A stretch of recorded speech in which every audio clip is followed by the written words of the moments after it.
Jean-Baptiste, comme je te l'avais promis, après la course au Mexique, je voulais te remercier. Je t'avais dit si je reviens vivant de cette épreuve, je te remercierai personnellement. Voilà, c'est chose faite. Merci à toi et bravo.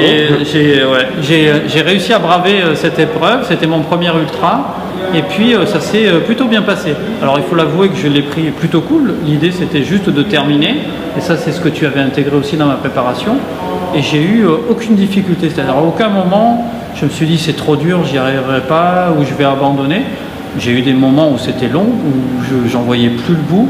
Mais à aucun moment des moments de lassitude. Et surtout même dans les montées, au niveau puissance, la préparation musculaire plus les bâtons a fait que ça a grimpé plutôt pas mal. Donc voilà, je voulais te remercier, c'est important en fait. Souvent on a tendance à garder un peu pour soi cette victoire-là, mais là c'était un travail d'équipe et je voulais te remercier. Écoute, merci à toi, bravo, parce que c'est vrai que c'était quand même une belle aventure, un beau projet, puisque je crois que si je ne me trompe pas, tu n'avais jamais dépassé 42 km en course en tout cas.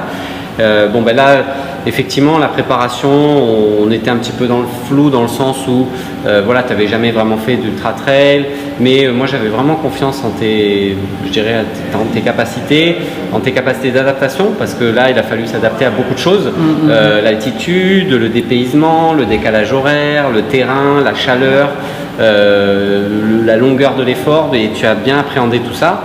Et puis je pense que physiquement ça s'est bien passé pour toi. Donc tu étais probablement sur ce qu'on appelle un pic de forme, et donc en pleine possession de tes moyens pour exprimer ça au mieux. Et comme tu es quand même mine de rien expérimenté, et qu'on avait quand même bien préparé les choses par nos discussions, par nos réflexions, surtout les tiennes, mais à laquelle on a participé ensemble.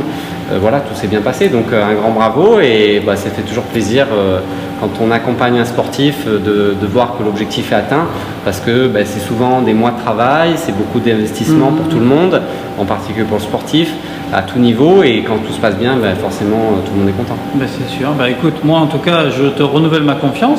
On va continuer ensemble sur d'autres épreuves et d'autres styles. On va enchaîner avec l'étape du Tour, qui est une course de vélo qui fait aussi 180 km. Voilà. Décidément, je suis abonné à ce genre de distance. Et puis, on va voir ce que ça donne. Un peu comme pour l'Ultra Trail, on a grosso modo 4 mois pour préparer ça, ce qui est plutôt confortable. Et puis, avec un objectif qui est similaire, c'est-à-dire de prendre du plaisir. Je ne veux pas gagner l'étape, de toute façon, j'en serais incapable. Mais en tout cas c'est de prendre du plaisir, de l'aborder sereinement, et on va se remettre au travail.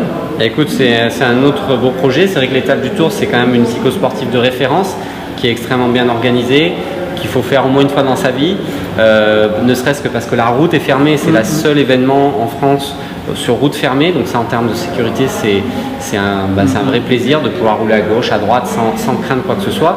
Et là je pense qu'effectivement après un objectif course à pied comme cette ultra trail, là c'est un bon complément, parce qu'en fait tu vas pouvoir tout en te préparant pour l'étape du Tour récupérer mine de rien musculairement de ta préparation et de ton ultra trail mexicain, et donc rebondir sur un autre objectif très complémentaire qui va permettre de préparer la suite aussi. Donc tout ça s'articule très bien, et c'est vrai que dans mon métier le rôle en fait c'est un peu ça, c'est un rôle d'assembler les pièces d'un puzzle en fonction de chaque athlète pour essayer de trouver quelque chose d'assez harmonieux qui permette de progresser, d'arriver sur une bonne forme le moment venu, de prévenir les blessures. Et c'est donc toute cette articulation entre les différentes méthodes d'entraînement, les différents sports, les soins, la nutrition, et qui permet de tirer la quintessence en fait de ses capacités, et surtout de les garder dans la durée, c'est-à-dire de se faire plaisir le plus longtemps possible. C'est clair. Écoute, on va continuer le travail et puis le plaisir. Merci Jean-Baptiste. Avec plaisir.